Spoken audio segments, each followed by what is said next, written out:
we've talked about the contracts and we talked a little bit about payments, but payments are really important. And you know why? Because it involves the money, and money is the glue that holds the whole process together, because you're trading your hard-earned dollars for the goods and services that the contractor's giving you.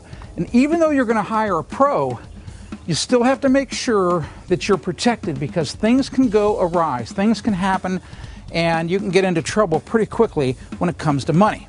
Now, here are the three things that I think that are most important when it comes to spending money on a job for you. First, we don't want to give any money up front on a job unless we absolutely have to. When can it happen, and when is it okay to give money up front? It's okay when parts of your job require custom ordered things that the contractor cannot take back for credit. Here's an example. Maybe you've ordered a custom front door.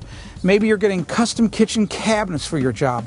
Maybe your job requires some plans and specifications that the contractor has to draw up, or his design team does. It's reasonable for you to have to pay for some of those things up front. But you can remember that you can do this.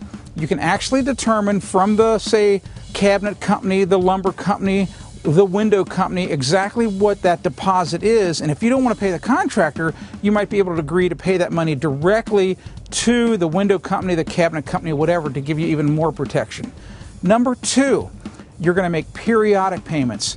You don't want to necessarily pay all the money at the end of the job, because that can put a hardship on the contractor. Maybe you break that money up into 2, 3, or 4 payments, and you tie those payments to when the work is done at a certain point, and it's complete and satisfactory and even past inspections. That's really, really important. Now, how are you going to know how much to pay at each time?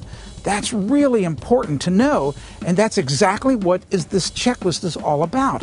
Meaning, you actually know what each section of the job costs, so you can actually look ahead, see what things are not yet finished, and you actually add that number up to make sure you always have that amount of money on hand. Why is that important? Let's imagine the contractor gets hurt. Let's imagine he disappears.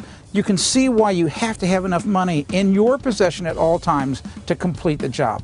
Finally, the third thing, you want to get what I call legal receipts, either during the job while it's happening or at the end of the job when you make your final payment. What's a legal receipt? It's an affidavit or it's a material man certificate. They're really, really important. And you know what? Contractors know exactly how to do those. They're not expensive. It shouldn't cost you any extra money. Make sure you get those affidavits or material man certificates. They're like gold in case you get a lien filed on your home.